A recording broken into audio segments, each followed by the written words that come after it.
اسلام کے لیے بڑی قربانیاں دی ہیں، تجھے اور مجھے اسلام کی یہ دولت بغیر کسی قربانی کے ملی ہے، اس لیے ہمیں قدر نہیں ہے۔ تجھ سے تیرے بچے نہیں چھینے گئے، تجھ سے گھر نہیں چھڑایا گیا، تجھ سے دین اسلام کے لیے وطن نہیں چھڑایا گیا،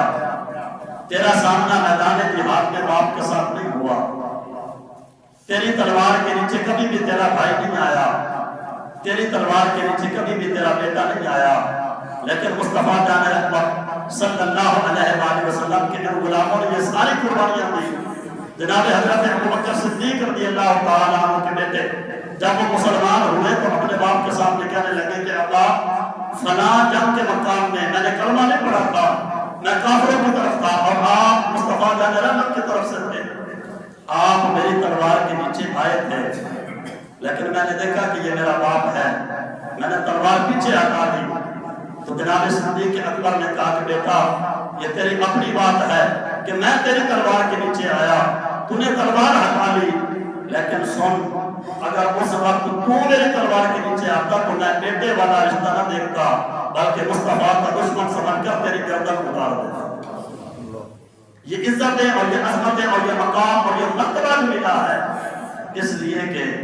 اسلام کے ساتھ وفاداری ہے۔ مصطفیٰ جان رحمت صلی اللہ علیہ وآلہ وسلم کے سچی اور پکی غلامی کا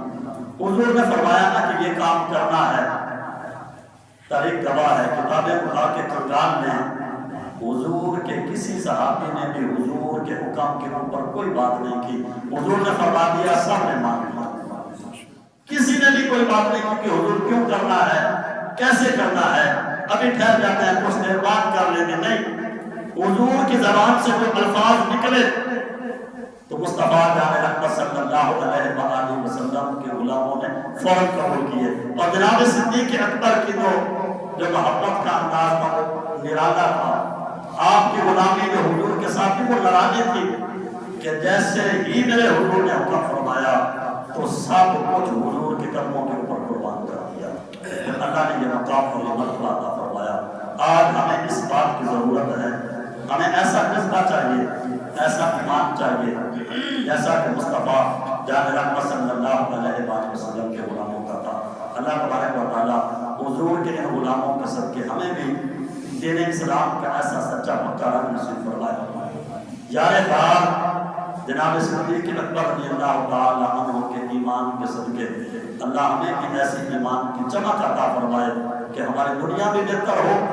قبر بھی بہتر ہو اور آخرت بھی سنور جائے۔ اللہ تبارک و تعالیٰ میری یہ چند ٹوٹی باتیں اپنی بات بارگاہ میں قبول و منظور فرما کے